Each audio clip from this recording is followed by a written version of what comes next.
புதுச்சேரியை பொறுத்தவரை கடந்த 5 வருடங்களாக பாரத பிரதமர் நரேந்திர மோடி அவர்களுடைய எண்ணற்ற திட்டங்களை மிக சிறப்பாக செயல்படுத்திய ஒரு மாநிலமாக இருந்து வருகிறது.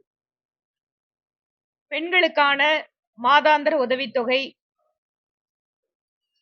கைம்பெண்களுக்கான உதவித்தொகை, சீனியர் சிட்டிசன், ஆதரவற்றோர், சமுதாயத்தினுடைய விளிம்பு நிலையில் இருக்கக்கூடிய மக்களுக்கான பல்வேறு நலத்திட்டங்கள் மிக குறைவான காலத்தில் நேரடியாக எந்த பில்பரேஜும் இல்லாம, ஒரு பைசா கூட இடையில எங்கேயும் போகாம நேரடியாக அவர்களுக்கு சென்று சேர்கின்ற திட்டம் என்பது புதுச்சேரியிலே மிக சிறப்பாக நடைபெற்றுக் கொண்டு வருகிறது. மத்திய அரசாங்கத்தினுடைய மிக முக்கியமான திட்டங்கள் எல்லாமே, அதிலும் புதுச்சேரியை சார்ந்த பெண்கள் அவர்களுடைய அதிகாரத்திற்காக, கௌரவத்திற்காக உருவாக்கப்பட்ட திட்டங்கள் எல்லாமே 100% இலக்கு என்பதை நோக்கி வெற்றிகரமாக பணியாற்றியது தேசிய ஜனநாயக கூட்டணி அரசு. புதுச்சேரி இன்னும் வளர்ச்சி பெற வேண்டும், இந்த மக்களுடைய வாழ்க்கை தரம் என்பது உயர்வடைய வேண்டும், பெண்கள் தங்களுடைய அங்கீகாரத்தை பெறுவதற்கான வாய்ப்புகளை உருவாக்க வேண்டும், அவர்களுக்கு ஒரு பாதுகாப்பான சூழ்நிலையை உருவாக்க வேண்டும். பல்வேறு லட்சிய கனவுகளோடு மக்களுடைய நம்பிக்கையை பெற்றிருக்கக்கூடிய இந்த அரசு மீண்டும் தொடர்வதற்கான வாய்ப்பு என்பதுதான் அதிகமாக இருக்கிறது. ஏனென்றால் புதுச்சேரி மாதிரியான சிறிய மாநிலங்கள் தங்களுடைய பல்வேறு திட்டங்களை நிறைவேற்றுவதற்கு மத்திய அரசாங்கத்தினுடைய உதவி எப்போதும் அவசியம்.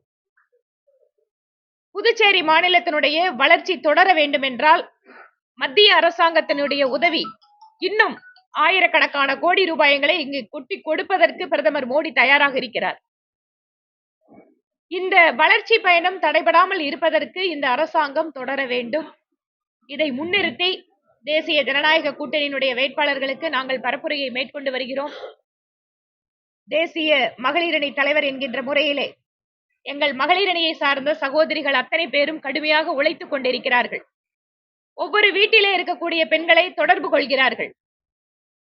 ஒவ்வொரு விவசாய பெண் தொழிலாளர்களிடமும்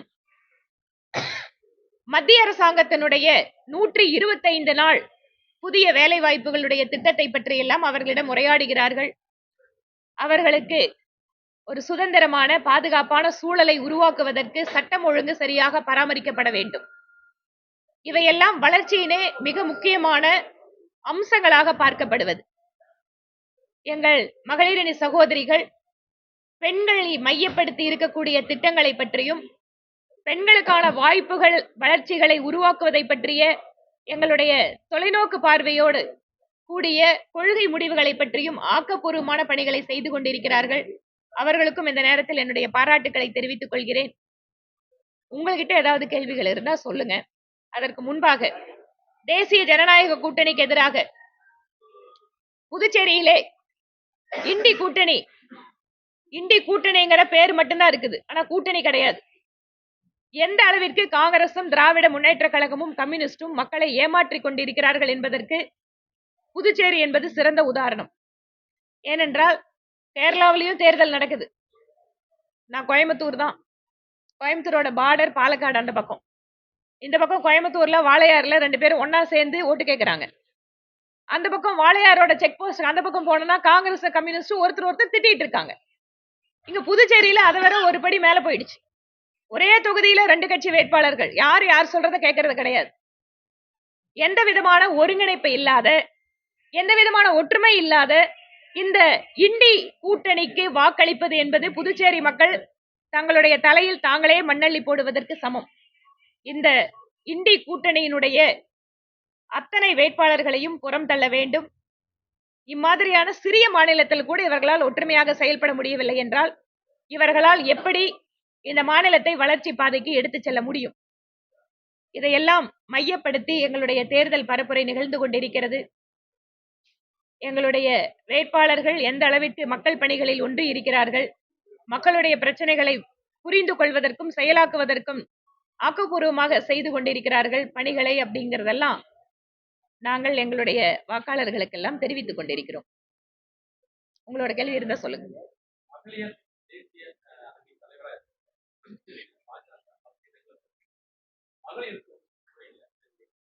மகளிர் இடஒதுக்கீடு அப்படிங்கறதே இத்தனை வருட காலத்திற்கு பின்பாக அந்த மசோதா நிறைவேற்றியதே பாஜக மோடி அவர்களுடைய அரசுதான்.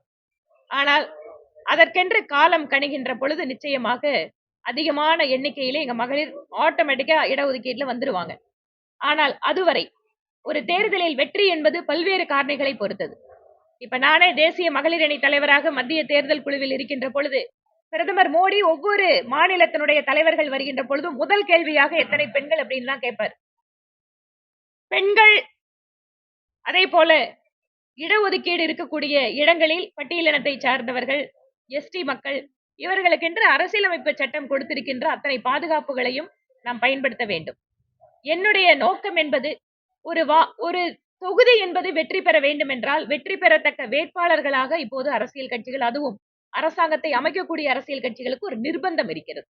அதை புரிந்து கொண்டு இங்கு எம்எல்ஏவாக ஆண்களுக்கு எல்லாருக்கும் வாய்ப்பு, பெண்களுக்கு இல்லைன்னா கூட நியமன எம்எல்ஏக்கள்ல எங்களுக்கு வாய்ப்பு இருக்கு.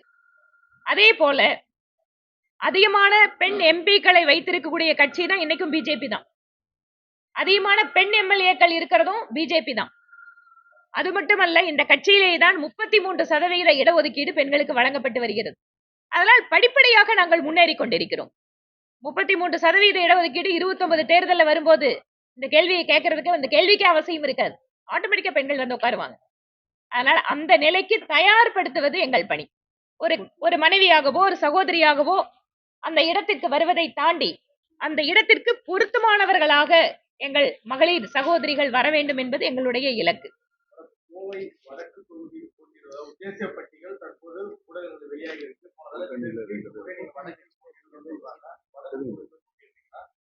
புதுச்சேரியில இந்த கேள்வி எந்த தொகுதியில் யார் போட்டியிடுவார்கள் என்பதை கட்சி தலைமை தகுந்த நேரத்தில் அறிவிக்கும்.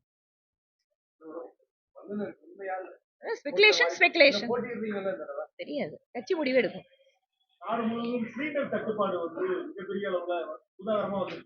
இந்த நேரத்துல பிரதமர் கொரோனா போன்ற ஒரு நிலைமை கூட வரலாம் அப்படின்னு சொல்லி பேசுறது அச்சத்தை ஏற்படுத்தும் விதத்துல இருக்குது முதலமைச்சர் மு.க. ஸ்டாலின். சிலிண்டர் தட்டுப்பாடு எங்கேயுமே இல்லைங்க. கமர்ஷியல் சிலிண்டருக்கான தட்டுப்பாடு கிடையாதுங்க, கட்டுப்பாடு இருக்கு. தட்டுப்பாடு கிடையாது, கட்டுப்பாடு உண்டு. 45 நாள் அப்படிங்கிற பீரியட் எதுக்காக? அதை வாங்கி வேற எதுவும் கள்ள சந்தையில போக கூடாதுங்கிறதுக்காக சில கட்டுப்பாடுகளை வைத்திருக்கிறது. ஏனென்றால் நமக்கு எல்லாத்துக்கும் தெரியும், இப்போது எழுந்திருக்கின்ற இந்த பதற்றமான போர் சூழல் என்பது இந்தியாவால் உருவாக்கப்பட்டதல்ல. இப்போது இருக்கக்கூடிய அந்த கிரைசிஸ் என்பதும் இந்திய நாட்டு அரசியலுக்குள்ளாக இல்லை. இது புற காரணிகளால், குளோபல் இஷ்யூனால வந்திருக்கக்கூடிய ஒரு நிலைமை. இதைத்தான் அனைத்து கட்சி கூட்டத்தில் பிரதமர் விளக்கினார். நான் முடிச்சிடுறேன். ஆக இந்தியாவிற்கு வெளியே இருக்கக்கூடிய ஒரு காரணத்தால நம்ம நாட்டுக்குள்ள பிரச்சனை வருகின்ற பொழுது அனைவரும் ஒன்று சேர்ந்து அதை எப்படி சமாளிக்க வேண்டும் என்பதற்காக அனைத்து கட்சிகளுக்கும் பிரதமர் விளக்கி இருக்கிறார். அது மட்டுமல்ல, இந்த பிரச்சனையை சமாளிப்பதற்காக ஈரான் நாடு நம்ம இந்திய கப்பல்களுக்கு மட்டும் அனுமதி கொடுக்கக்கூடிய சூழ்நிலை பிரதமர் மோடியால் வந்திருக்கிறது. ரஷ்யாவினுடைய கப்பல்கள் சீனாவுக்கு செல்வது கூட இந்தியாவிற்கு திருப்பி வரக்கூடிய ஒரு சூழல் பிரதமர் மோடி அவர்களுடைய ராஜதந்திர நடவடிக்கையால் வந்திருக்கிறது. நமக்கு இன்னைக்கு இந்தியாவில் இருக்கக்கூடிய மக்கள் பெரும் அவதிக்குள்ளாகிறதோ, இல்ல தெருவில் நின்று போராடுறதோ, இல்ல பெட்ரோல் டீசலோட விலை பல மடங்கு ஏறதோ, இதெல்லாம் பக்கத்து நாடுகள்ல நடந்துட்டு இருக்கு. ஆனா இந்தியாவில் இல்ல. இதையெல்லாம் பக்குவமாக கையாண்டு கொண்டு வருகிறார் பிரதமர் மோடி. இந்த நேரத்தில் எதிர்கட்சிகள் ஆக்கப்பூர்வமாக ஒரு நேஷனல் கிரைசிஸ் அப்படின்னு பார்க்கணுமே தவிர அரசாங்கத்துக்கு எப்படி இதனால் தொல்லை கொடுக்கலாம் என்று யோசித்தால் நாட்டோட மக்களுக்கு தான் கஷ்டம். அதான் சொல்றேன், இது இந்தியாவுக்குள்ள இருக்கிற பொருள் கிடையாது. ஏதோ புதுச்சேரியில் விளையுது, தமிழ்நாட்டில் விளையுதுன்னா ஒண்ணு கொண்டு பக்கத்துல அட்ஜஸ்ட் பண்ணலாம். நம்ம கிட்ட பெட்ரோலியம் கிடையாது. வெளிநாடுகள்ல இருந்தா இறக்குமதி பண்றோம். உங்களுக்கே தெரியும், வெளிநாட்டில இருந்து கப்பல் வரணும்னா கப்பல் அடிச்சிட்டு இருக்காங்க. அதுல ஒரே ஒரு விதிவிலக்கு, இந்திய கப்பல்களுக்கு மட்டும் அனுமதி. அதனால நாம இன்னைக்கு எல்லாம் வண்டியில நிம்மதியா போயிட்டு வரோம். வீட்டுல சமைச்சு சாப்பிடுறதுக்கு சிலிண்டர் இருக்கு. பக்கத்து நாடுகளை நீங்க எல்லாம் படிச்சவங்க, மீடியாக்கள் இருக்கிறவங்க பாருங்க என்ன மாதிரி சிரமப்பட்டு இருக்காங்க. அதனால் அந்த சூழ்நிலையை வெளிப்படுத்தி இருக்கிறார். ஒரு குளோபல் இஷ்யூல நேஷனல் சேலஞ்ச் வரும்போது நாம் எப்படி ஒன்றாக அதை கையாள வேண்டும் என்பதற்கான விஷயத்தை தான் முன்வைத்திருக்கிறார். புதுச்சேரி மாநிலத்துல திமுகவும் காங்கிரஸும் வருகின்ற நீங்க அவருக்கு முடிச்சலாம். வருகின்ற சட்டமன்ற தேர்தலில் அண்ணாமலை போட்டியிடும் என்று கட்சி தலைமை வந்து அது சம்பந்தமா எதுவுமே சொல்லலையே. சொல்லுவாங்க, தகுந்த நேரத்துல சொல்லுவாங்க. கொஞ்சம் வெயிட் பண்ணுங்க. என்ன நீங்க சொல்லிட்டீங்க. இல்லைங்க, அது என்னோட விருப்பத்தை நான் சொல்றேன். ஏனென்றால் அவர் கட்சியில் இணைந்த போது அவர் எங்கள் பகுதிக்காரர். ரொம்ப ஆர்வத்தோடு அவருடைய கட்சி நுழைவை வந்து ஆதரித்தவள் நான். அது கூட அவர் மாநில தலைவராக இருந்த போது ஒன்றாக பயணித்திருக்கோம். ஒரு துடிப்பான செயல்மிக்க தலைவர். அவர் தேர்தலில் போட்டியிடணுங்கிறது என்னோட விருப்பம்னு சொல்லிடுறேன். இரண்டாவது கடிதம் எழுதும் பொழுது நீங்க வந்து அதை அவர் கடிதத்தை வெளியில கொடுத்தாரா? சொல்றேன். அவங்களே வெளியிட்டாங்க. அவர் என்ன சொன்னார் கூடவே? கட்சி சொன்னால் கேட்பேன்னு சொல்லியிருக்கேன். கட்சி முடிவு எடுக்கட்டும், பார்ப்போம். கட்சி முடிவு எடுக்கட்டும். அவரோட விருப்பத்தை அவர் சொல்லியிருக்காரு. ஏன் விருப்பத்தை நான் சொல்றேன்? கட்சி முடிவு எடுக்கட்டும். திமுக காங்கிரஸ் பொறுத்தவரையும் புதுச்சேரி மாநிலத்துல 5 தொகுதிகள்ல நேர் எதிரே அவங்களே போட்டி போடுற ஒரு நிலை இருக்கு. அதுக்கு ஃப்ரெண்ட்லி ஃபைட்னு சொல்றாங்க. அதை நீங்க எப்படி பாக்குறீங்க? தேர்தல் எதுங்க ஃப்ரெண்ட்லி ஃபைட்டு? 2 பேரும் ஒண்ணு கொண்டு வந்து அட்ஜஸ்ட் பண்ணிக்குவாங்களா? 2 பேரோட வாக்கையும் அப்புறமா எலெக்ஷன் கமிஷன் ஒன்னா சேர்த்துக்கொண்டு சொல்லுவாங்களா ஃப்ரெண்ட்லி ஃபைட்ல? லாஜிக்கே இல்லாம மக்களை ஏமாத்த முடியுங்கிறதுல இதெல்லாம் ஒரு பதில். இது ஃப்ரெண்ட்லி ஃபைட்டா?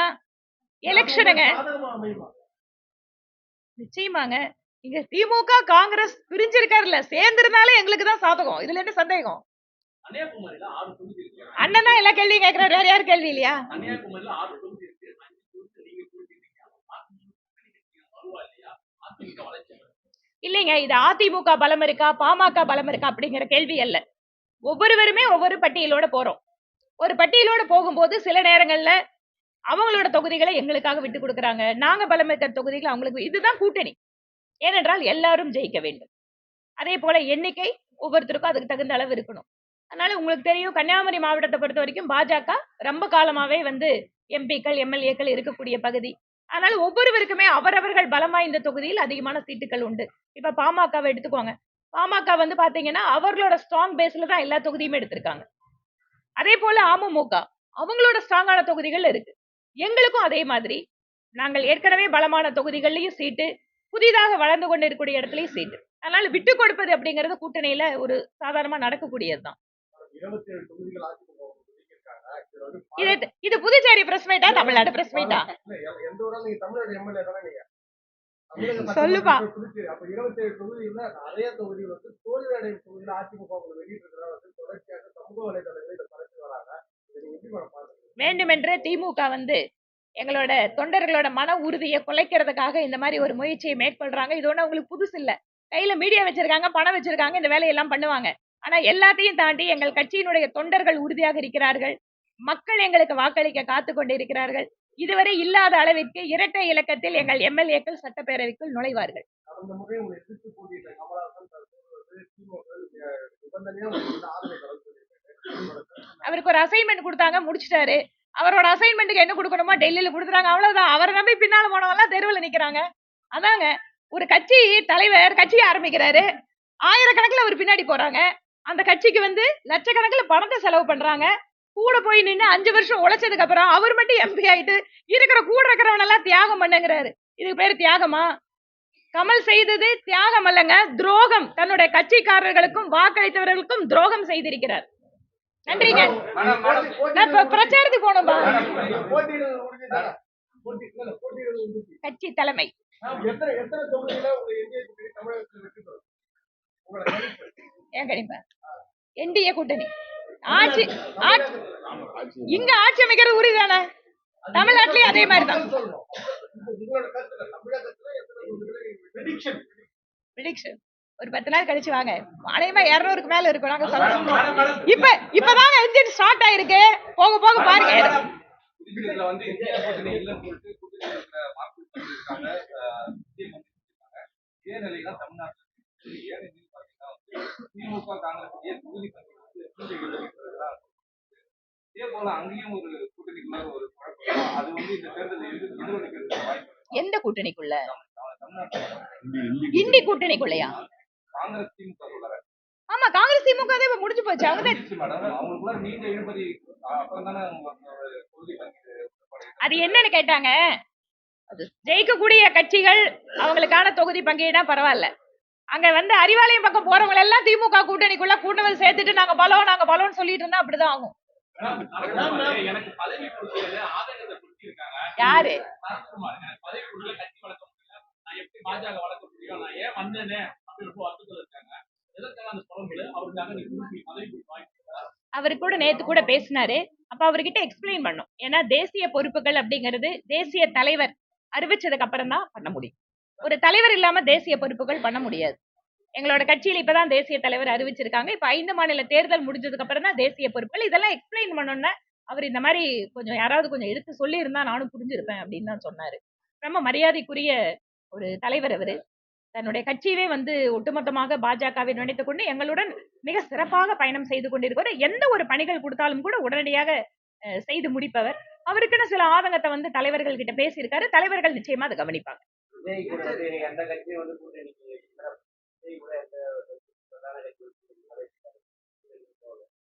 கூட்டணி போலன்னு என்ன அர்த்தம்?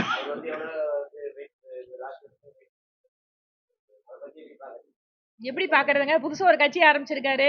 கூட்டணினா என்ன, அரசியல் என்னன்னா இந்த தேர்தலை கத்துக்கிட்டோம்.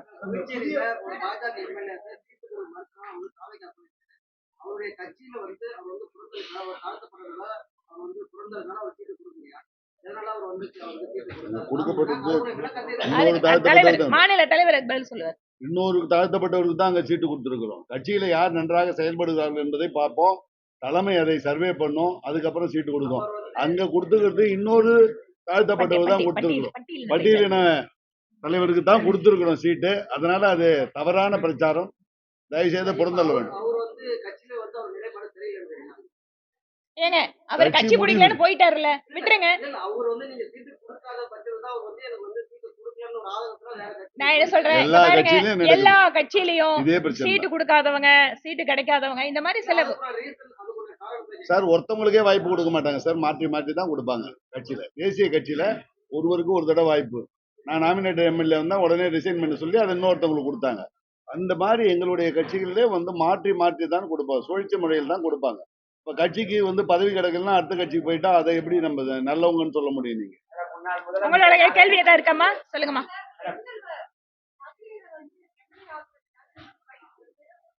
பயிற்சி இல்ல. இந்திய கூட்டணி 2 பேர் இருக்கும்.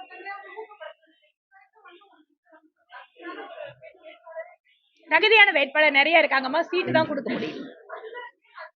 அதுதான் சொல்றேனே, ஒவ்வொரு தேர்தலும் ஒவ்வொரு தொகுதியுமே வந்து it is involving various dynamics.